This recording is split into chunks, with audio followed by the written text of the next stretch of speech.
आज आपण एका अशा अभिनेत्याबद्दल जाणून घेणार आहोत जे हिरो नाहीत पण हिरोपेक्षा कमी नाहीत, ज्यांना शास्त्रज्ञ व्हायचं होतं पण ते झाले होते अभिनेते, जे कलाकार तर आहेतच पण दिग्दर्शक, नाटककार आणि एक उत्कृष्ट लेखक आहेत आणि एक अतिशय चांगला माणूस आहेत.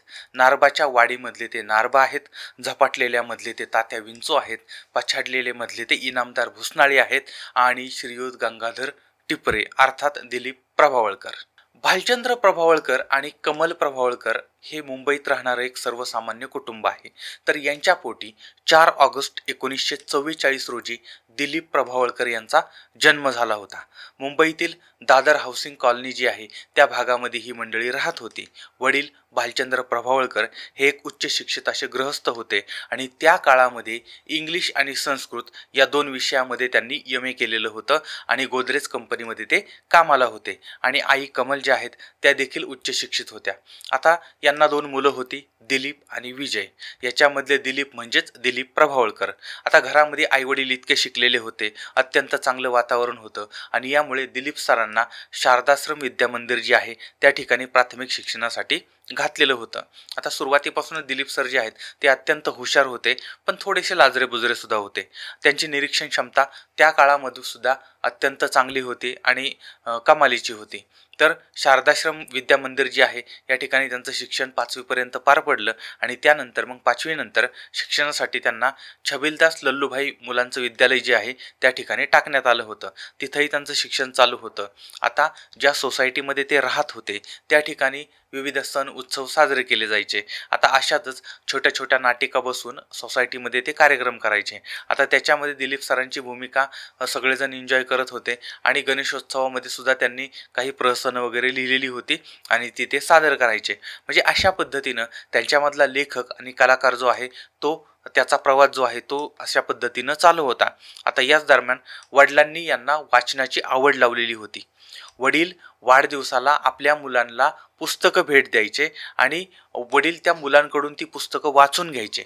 वाचता येऊ लागलं आणि वाचन कळू लागलं तेव्हा त्यांच्या वडिलांनी त्यांना ना. धो. ताम्हणकर यांचं पुस्तक गोट्या किंवा भारा भागवत यांचं रॉबिनहूड, अदृश्य माणूस, चंद्रावर स्वारी किंवा श्री खानोलकरांचं चंदू किंवा अशी काही पुस्तकं जी आहेत ती त्यांना आणून दिलेली होती आणि त्यामुळे अगदी लहान वयातच यांना वाचनाची आवड जी आहे ती निर्माण झाली होती. आणि त्यावेळेस दिलीप सर हे 9वी मध्ये शिकत असताना त्यांच्या वडिलांनी त्यांच्याकडून इंग्रजी पुस्तकाचं वाचन करून घ्यायला सुरुवात केली होती. अ tail of 2 cities, robin Crusoe किंवा शेरलॉक होम्स अशी पुस्तकं जी आहेत ती पुस्तकं दिलीप सरांनी अगदी लहान वयामध्येच वाचून काढलेली होती. आता दिलीप सरांचं माध्यमिक शिक्षण जे आहे ते त्यांचं पूर्ण झाल्यानंतर रुईया कॉलेजमध्ये सायन्समध्ये त्यांनी प्रवेश घेतलेला होता. कारण एका बाजूला ते लिखाण करत होते, दुसऱ्या बाजूला सोसायटीमध्ये प्रहसन वगैरे किंवा एकांकिका वगैरे चालू होत्या. पण त्यांचं स्वप्न हे सायंटिस्ट होण्याचं होतं आणि शास्त्रज्ञ होण्याचं होतं. त्या दृष्टीनं त्यांचा प्रवास चाललेला होता आणि त्यामुळे मग रुईया कॉलेजमध्ये त्यांनी म्हणजे शिक्षण वगैरे चालूच होतं त्यावेळेस एका फलकावरती एक जाहिरात त्यांनी बघितली होती. त्याच्यामध्ये एकांकिकेसाठी कलाकारांची निवड करायची होती अशा पद्धतीचा मजकूर होता. आता दिलीप सरांनी ही जाहिरात वाचली, त्यांना आनंद झाला कारण त्यांना एकांकिका वगैरेची आवड होती आणि त्यामुळे मग त्यांना एकांकिका निवडीसाठी जायचं होतं. पण नेमकं दुसऱ्या दिवशी एकांकिकेची निवड होणार होती म्हणजे कलाकारांची आणि त्याच्या आदल्या दिवशीच ह्यांचा पाय मुरगळलेला होता. आता त्यावेळेसचे प्रसिद्ध नट होते आत्माराम भिडे हे त्या ठिकाणी सिलेक्शन करणार होते आणि नेमकं यांच्या पायाला त्रास व्हायला लागला, मुरगळला होता आणि यांना चालता येत नव्हतं. आता यांना आलं टेन्शन, म्हणजे यांना सिलेक्शनमध्ये ऑडिशन देता येणार नव्हती आणि याच्यामुळं मग हे डिप्रेशनमध्ये गेले, टेन्शनमध्ये आले. आणि मग दिलीप सरांनी काय केलं, आत्माराम भिडे सरांना पत्र लिहिलं आणि घडलेली परिस्थिती सांगितली की माझं असा पाय मुरगळलेला आहे, त्यामुळे मी काही येऊ शकणार नाही, त्यामुळे हे सिलेक्शन तुम्ही नंतर घ्या अशा पद्धतीची विनंती केली. आणि हे पत्र दिलीप सरांनी त्यांच्या मामाकडे दिलं आणि त्या मामांनी भिडे सरांना दिलं. यावेळेस भिडे सरांनी पाहिलं की अरे या तरुणाची फार तळमळ आहे आणि त्यामुळे मग त्यांनी ते सिलेक्शन जे आहे ते नंतर घेतलं. नंतर ती ऑडिशन वगैरे घेतली होती. पण नंतर ज्यावेळेस ती ऑडिशन झाली त्याच्यामध्ये दिलीप सरांची त्याच्यात निवड झाली होती आणि कॉलेज विश्वामधलं शना नवरे लिखित त्यांची पहिली एकांकिका जनावर करण्याची संधी यांना मिळालेली होती. म्हणजे या संधीचं त्यांनी सोनं सुद्धा केलं होतं आणि यासाठी दिलीप सरांना अभिनयाचं पारितोषिक सुद्धा मिळालेलं होतं आणि यामुळे घरामधल्या लोकांनी, त्यांच्या आजूबाजूच्या लोकांनी त्यांचं प्रचंड कौतुक केलेलं होतं. आणि हे जे प्रोत्साहन होतं त्याच्यामुळे दिलीप सरांनी त्यानंतर अनेक एकांकिका स्वतः लिहिलेल्या होत्या, पुस्तकं लिहिलेली होती. आता एके दिवशी मग दिलीप सरांनी आपल्या वडिलांना सांगितलं की या एकांकिका ज्या आहेत त्यांचं पुस्तक झालं पाहिजे. आता प्रकाशक किंवा पुस्तक प्रक्रिया किंवा बाकीच्या गोष्टी याची कुठलीही माहिती त्या वडिलांना वगैरे नव्हती, पण आपल्या मुलाचं पुस्तक प्रकाशित झालं पाहिजे असं त्या म्हणजे वडिलांना सुद्धा वाटायला लागलं होतं. आणि मग त्यांनी काय केलं, त्या सगळ्या एकांकिकांची फाईल बनवली आणि ती घेऊन वडील अनेक प्रकाशकांना भेटायला जायला लागले. आणि मग कोणी त्यावेळेस, आता एक तर नवीन मुलगा होता आणि वडील आले त्याचे प्रकाशन करायचे माझ्या मुलाचं पुस्तकांचं वगैरे, पण ते कोणी दाद देत नव्हतं. पण एक दिवस काय झालं, प्रचंड पाऊस पडत होता, वडील कामावरती गेले होते आणि नेहमीप्रमाणे ते ज्यावेळेस येतात त्यावेळेस ते काही घरी आलेले नव्हते. सगळी मंडळी वाट बघत होती. रात्र झाली होती, जेवणाची वेळ झाली होती, तरीसुद्धा वडील आलेले नव्हते आणि ते माघारी आलेले नाहीत. घरच्यांना काळजी वाटायला लागली आणि नको नको ते विचार त्यांच्या मनामध्ये यायला लागले. काय झालं असेल, काय झालं असेल, कुठं गेले असतील, असा विचार त्यांच्या मनामध्ये येत होता. विचारांचा कल्लोळ उडालेला होता आणि वडील जे आहेत ते अगदी उशिरा घरी आले होते, पण पावसामध्ये भिजलेले होते. आता त्यांच्या चेहऱ्यावरती मात्र आनंद होता. त्यांनी घरात पाऊल ठेवलं, दारात पाऊल ठेवलं आणि टाकताच ओरडून सांगितलं, अरे एकांकिका छापण्यासाठी एक प्रकाशक तयार झालाय. आता दिलीप सरांना, त्यांच्या आईंना, त्यांच्या घरातल्या लोकांना प्रचंड आनंद झालाय. आणि गिरगावातील रामकृष्ण बुक डेपोचे वीरबाम यांनी पुस्तक छापण्याची जबाबदारी घेतलेली होती आणि आयुष्यामध्ये पहिल्यांदा लेखक म्हणून पुस्तकावरती नाव दिसायला लागलं, लेखक दिलीप प्रभावळकर. बघा, अशा पद्धतीने कॉलेजमध्ये असताना दिलीप सर लेखक बनलेले होते, म्हणजे ते अभिनेते होते, त्याचप्रमाणे लेखक सुद्धा बनलेले होते. पण ही जी प्रसिद्धीची हवा आहे ती हवा त्यांनी त्यांच्या डोक्यामध्ये जाऊन दिली नाही. त्यांनी रुईया कॉलेज जे आहे त्या ठिकाणी BSc केलं. त्यानंतर नोकरीच्या अनेक वाटा त्यांना उघडल्या होत्या. या ठिकाणी कामासाठी, म्हणजे अनेक ठिकाणावरून त्यांना कामासाठी बोलवणं येत होतं. पण दिलीप सरांना अशा पद्धतीनं अडकून पडायचं नव्हतं, त्यांना संशोधक व्हायचं होतं. आणि त्यासाठी मग भाभा ॲटॉमिक रिसर्च सेंटर जे आहे तिथून त्यांनी मास्टरची डिग्री संपादन केली आणि MSc पूर्ण केली होती. आणि त्याच्यामध्ये जैव भौतिकशास्त्र याच्यामध्ये फर्स्ट क्लासमध्ये ते पास झाले होते. आणि त्यानंतर मग जेनेटिकच्या संशोधनासाठी त्यांनी अप्लाय केला होता, पण 6 महिने झाले तरीसुद्धा त्यांना प्रवेश मिळालेला नव्हता. आता या सगळ्यामुळे त्यांना टेन्शन यायला लागलं होतं, नैराश्यामध्ये ते गेले होते. कारण आपण एवढा अभ्यास केला, आपण एवढ्या डिग्र्या मिळवल्या, आपण एवढे कष्ट घेतलं, पण तरीसुद्धा आपल्याला प्रवेश मिळालेला नाही. आणि त्यावेळेस मग आता मुलगा डिप्रेशनमध्ये आलाय, पण वडील जे आहेत ते त्यांच्या पाठीशी होते. आणि ज्याच्या पाठीशी बाप असतो ना, त्याला जगात कुठल्याही संकटाची भीती वाटत नसते.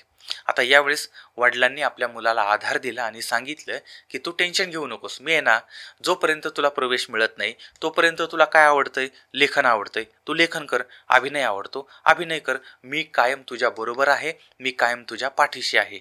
आणि वडिलांनी हे जे प्रोत्साहन दिलं त्याच्यामुळे दिलीप सर हे त्या कलाक्षेत्राकडे वळले होते. आणि मग फावल्या वेळामध्ये ते त्यांना जे काही शक्य असेल ते लिखाण करायचे. आणि त्यांना असं वाटलं की आता बाकी वेळ आपला शिल्लक राहतो, त्यामुळे आपण नोकरी केली पाहिजे. आणि मग अंधेरी या ठिकाणचं टेंडिंग्टन केमिकल कंपनी आहे, याच्यामध्ये ते QC अर्थातच क्वालिटी कंट्रोल डिपार्टमेंटला नोकरी करायला लागले होते. आता नोकरी करत करत आपला अभिनयसुद्धा त्यांनी चालू ठेवलेला होता. प्रायोगिक नाटकामधून ते काम करत होते. विजय तेंडुलकर लिखित आणि अरविंद देशपांडे दिग्दर्शित लोभ नसावा ही विनंती या नाटकामध्ये त्यांना संधी मिळालेली होती आणि नाट्यक्षेत्राची दारं त्यांच्यासाठी उघडलेली होती. पुढं नोकरी सांभाळतच वसंत कानेटकर यांचं सूर्याची पिल्ले हे नाटक जे आहे ते नाटक ते करायला लागले होते. रसिकांना आणि नाट्य जाणकार जी मंडळी होती त्यांना दिलीप सरांचं काम प्रचंड आवडत होतं. त्यांच्यावरती कौतुकाचा वर्षाव व्हायला लागला होता. आणि यामध्येच रत्नाकर मतकरी यांच्यासोबत बालनाट्यसुद्धा यांनी सुरू केली होती. अलबत्त्या गलबत्त्या या बालनाट्यामध्ये त्यांची चेटकिनीची भूमिका होती आणि ती भूमिका प्रचंड गाजली होती. आणि याच भूमिकेमुळे त्यांना बरीच बालनाट्यांची ऑफरसुद्धा आलेली होती. अलबत्त्या गलबत्त्या या नाटकातील अनपेक्षित कास्टिंग आपल्या शैलीच्या विरोधातली होती, तरीसुद्धा ती अगदी तळमळीनं आणि प्रामाणिकपणे सांभाळून प्रेक्षकांसोबत स्वतःलाही त्यांनी धक्का दिलेला होता. आणि विशेष म्हणजे या नाटकामधील चेटकिनीचा role national centre for performing arts या अभिनय संग्रहासाठी रेकॉर्ड करून ठेवलेला आहे. म्हणजे ही भूमिका किती ताकदीनं त्यांनी उभी केलेली असेल याचा फक्त आपल्याला अंदाज येतो. आणि त्यानंतर आत्माराम भेंडे यांच्या दिग्दर्शनाखाली झोपी गेलेला जागा झाला, दिनूच्या सासूबाई, राधाबाई असे काही फारस होते हे यांनी केलेले होते आणि याला प्रचंड लोकप्रियता मिळाली होती. आता या दरम्यानच दिलीप सरांच्या आयुष्याचा दुसरा अंक सुरू होतो. अर्थात त्यांचं सांसारिक वैवाहिक जीवन सुरू झालेलं होतं आणि नीला यांच्याबरोबर ते त्यांचं लग्न झालं आणि यांच्या या सांसारिक आयुष्यामध्ये एक चिमुकला जीव आनंद घेऊन आला होता. नाव ठेवलं होतं केदार प्रभावळकर. तर अशा प्रकारे यांचा संसार सुरू होता. याच दरम्यान याच काळामध्ये त्यांनी त्यांची पहिली नोकरी सोडली आणि व्हिडिओ प्रोडक्शन युनिटमध्ये भागीदारी म्हणून काम करायला सुरुवात केली. आता याच काळात त्यांनी बालरंगभूमीवरती आणि प्रायोगिक रंगभूमीवरती काम करायला सुरुवात केली होती. तिथं त्यांचं काम चाललं होतं आणि याच दरम्यान दिलीप सरांना वाटत होतं की रंगभूमीबरोबरच टी व्ही क्षेत्रामध्ये सुद्धा आपण काहीतरी केलं पाहिजे. आता त्या काळामध्ये विनायक चास्कर हे टी व्ही माध्यमातलं एक दिग्गज नाव होतं आणि हे त्यांना भेटले आणि एक लघुनाटिका त्यांचं वाचन करून दाखवलं. आता ही नाटिका विनायकरावांना प्रचंड आवडली आणि त्यांनी लगेच सांगितलं की याच्यातला काही भाग आपण गजरा या कार्यक्रमासाठी घेऊया आणि अशा रीतीनं टी व्ही क्षेत्रामध्ये देखील दिलीप सरांचा प्रवेश झाला होता. आणि त्याच्यानंतर दूरदर्शनवरती अवतरला चिमणराव. चिमणराव मालिका आणि त्याच्यामधील हा चिमणराव इतका फेमस झाला होता की घराघरामध्ये तो ओळखला जाऊ लागला होता. चिमणराव गुंड्याभाऊ आणि एक डाव भूताचा या दोनही कलाकृती एकाच वेळी निर्माण झाल्या, म्हणजे त्याच काळामध्ये निर्माण झालेल्या होत्या आणि त्या अजरामर ठरलेल्या होत्या. आता दिलीप सरांचं काम चाललेलं होतं, अभिनय चाललेला होता, पण दोन्हीकडे त्यांना वेळ देता येत नव्हता. म्हणजे नोकरी करून काम करणं हे त्यांना शक्य नव्हतं आणि म्हणून आता सगळं लक्ष अभिनयावर केंद्रित करायचं यासाठी त्यांनी नोकरी सोडली होती. आता चित्रपट, नाटक आणि मालिका या 3 मार्गांनी यांचा प्रवास चालू झाला होता. आता याच दरम्यान ते सारस्वत बँकेचे ब्रँड ॲम्बॅसिडर सुद्धा झालेले होते. 1982 साली आलेला एक डाव भूताचा या चित्रपटामध्ये दिलीप प्रभावळकर यांनी एका साध्या बोळ्या संवेदनशील मनाच्या शिक्षकाची भूमिका साकारली होती. त्यानंतर 1991 मध्ये चौकट राजा या चित्रपटामध्ये 41व्या वर्षी विशेष मुलाची नंदूची भूमिका साकारली होती आणि आपल्या अभिनयातली जी वैशिष्ट्ये आहेत ती त्यांनी दाखवून दिली होती. आणि याच भूमिकेसाठी महाराष्ट्र राज्य शासनाचा सर्वोत्कृष्ट अभिनेत्याचा पुरस्कार जो आहे तो दिलीप सरांना मिळालेला होता. त्याचबरोबर 1992 साली आलेला एक होता विदूषक, त्यानंतर झपाटलेला, 93 साली आलेला आपली माणसं, 96 साली आलेला कथा दोन गणपतरावांची, 97ला आलेला सरकारनामा, 99ला आलेला रात्रारंभ, त्यानंतर 2001ला आलेलं सुंदर माझं घर, 2002चा आधारस्तंभ, 2004चा अग्गबाई आरेच्या, गोडगुपीत, त्यानंतर वळू, त्यानंतर शाळा. अशा पद्धतीनं यांच्या अभिनयाची कारकीर्द जी आहे ती बहरत चाललेली होती. आता याच्यामध्ये दशक्रिया, फॅमिली कट्टा, गणवेश, विठीदांडू, झपाटलेला टू, पोस्टर बॉय, नारबाची वाडी, शाळा, देऊळ, मोरिया, सरकार राज, लगे रहो मुन्नाभाई, पहेली, चुपकेसे, बेकाबू, चौकट राजा, छक्के पंजे इत्यादी इत्यादी इत्यादी इत्यादी अशा पद्धतीनं. त्याचबरोबर दिलीप सरांनी भूमिका केलेली काही नाटकं बघा, त्याच्यामध्ये अलबत्त्या गलबत्त्या, आप्पा आणि बाप्पा, आरण्यक, एक झुंज वाऱ्याशी, एक हट्टी मुलगी, कलम 302, घर तिघांचं हवं, चूक भूल द्यावी घ्यावी, जावई माझा भला, नाते गोते, नांदा सौख्य भरे, पळा पळा कोण पुढे पळे, वाटचाल, वासूची सासू, विठ्ठला, संध्याछाया, सूर्याची पिल्ले, हसवा फुसवी. अशा पद्धतीनं त्यांनी वेगवेगळ्या भूमिका वेगवेगळ्या नाटकामध्ये वेगवेगळ्या सिनेमामध्ये केलेल्या होत्या. आता त्यांच्या भूमिका पाहताना त्यांच्यामध्ये तोचपणा कधी येत नव्हता. म्हणजे प्रत्येक भूमिका ही आधीच्या भूमिकेपेक्षा वेगळी भूमिका होती. आणि याचं उदाहरण घ्यायचं झालं तर चौकट राजा, सरकारनामा, रात्रारंभ, देऊळ, नारबाची वाडी, अगबाई आरेच्या या सगळ्या भूमिका तुम्ही बघा. त्या चित्रपटातले संवाद असो किंवा संवाद नसो, पण आपल्या अंगिक अभिनयाच्या जोरावरती यांनी प्रत्येक भूमिका ही रसिकांच्या काळजामध्ये अक्षरशः त्या वेरूळच्या लेण्याप्रमाणे ते लेणं त्यांनी साकारलेलं आहे. आता एकदा दिलीप सरांना लगे रहो मुन्नाभाई या सिनेमासाठी एका म्हाताऱ्याच्या भूमिकेसाठी राजकुमार हिराणी यांनी बोलवलेलं होतं. आता दिलीप सर त्यांना भेटायला गेले आणि यांच्यामध्ये चर्चा झाली आणि त्यावेळेस मग हिराणी साहेब जे आहेत त्यांचा विचार बदलला आणि मग त्यांनी ज्यांना म्हणजे दिलीप सरांना छोट्या भूमिकेसाठी बोलवलं होतं तर ते म्हटले की तुम्ही डायरेक्ट महात्मा गांधीजींची भूमिका करा. आता हा दिलीप सरांना धक्का होता, कारण आपण महात्मा गांधीजींसारखे दिसत नाही हे यांना माहीत होतं. पण हिराणी जे आहेत ते म्हटले आपण ट्राय करून बघूया आणि स्क्रीन टेस्ट घेऊया आणि याच्यासाठी मग मेकअप वगैरे केला आणि एका हँडीकॅमवरती हे सगळं जे आहे ते शूट केलं आणि ते चित्रीकरण झाल्यानंतर सगळ्यांना धक्का बसला, कारण दिलीप सर हे हुबेहूब महात्मा गांधीजी यांच्याप्रमाणे भासत होते, दिसत होते. आणि त्यामुळे मग या भूमिकेबद्दल, संवादाबद्दल काहीही माहीत नसताना ट्रायलमध्येच हिरानी यांचं त्यांनी मन जिंकलं आणि लगे रहो मुन्नाभाईसाठी महात्मा गांधीजींची भूमिका दिलीप सरांना मिळाली होती. आणि हा सिनेमा आणि यातील भूमिकेनं लोकांच्या मनावरती अधिराज्य गाजवलेलं होतं आणि या भूमिकेसाठी त्यांना राष्ट्रीय पारितोषिकसुद्धा मिळालेलं होतं. आता हा जो प्रवास आहे तो प्रवास इथपर्यंतच नव्हता, तर त्यांचं जे मराठी नाटकं, मराठी सिनेमा याच्यामध्ये सुद्धा त्यांची जी छाप आहे ती सुटलेली होती. आता यांचा प्रवास हा हिंदीमध्ये चालू होता, मराठीमध्ये चालू होता आणि त्यांची एक वेगळी ओळख हिंदीमध्ये त्यांनी निर्माण केली होती. एन्काउंटर द किलिंग, पहेली, सरकार राज, सी कंपनी किंवा सावरिया.com अशा अनेक हिंदी चित्रपटामधून त्यांनी अभिनय केला होता. तर गॉड ओनली नोज या हॉलिवूड चित्रपटामध्ये सुद्धा यांनी भूमिका केली होती. आता दिलीप सर हे अभिनेता म्हणून जितके प्रभावी आहेत तितकेच ते लेखक म्हणून सुद्धा प्रभावी आहेत आणि म्हणून त्यांनी विविध विषयावरती प्रभावळकर अशा पद्धतीचं लेखन केलेलं आहे आणि अजूनही त्यांचं लेखन चाललेलं आहे.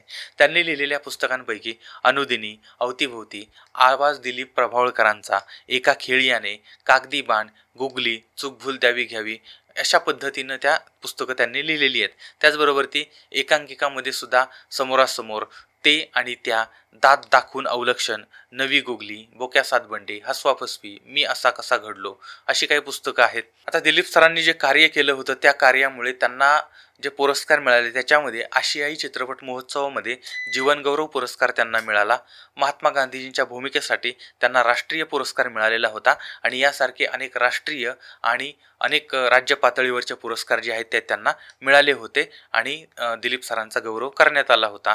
भूमिका छोटी असो किंवा मोठी असो, तिला संवाद असो किंवा नसो, ती आपल्या अभिनय कौशल्याने जिवंत करण्याची ताकद ही दिलीप सरांकडे आहे. आणि वैज्ञानिक होऊन संशोधन करावं असं स्वप्न घेऊन सुरुवातीच्या काळामध्ये जगणारे दिलीप सर वैज्ञानिक होऊन संशोधन करू शकले नाहीत, पण त्यांनी अभिनय असा केला, अभिनय क्षेत्रामध्ये येणाऱ्या प्रत्येकाला ती एक अभ्यासकृती म्हणून पाहता येईल इतकं उच्च दर्जाचं काम त्यांनी करून ठेवलेलं आहे. आपल्या कल्पकतेच्या जोरावरती अभिनयाचा सर्वोच्च बिंदू गाठणाऱ्या या महानायकाच्या कारकिर्दीला DSDच्या सर्व टीमच्याकडून सलाम.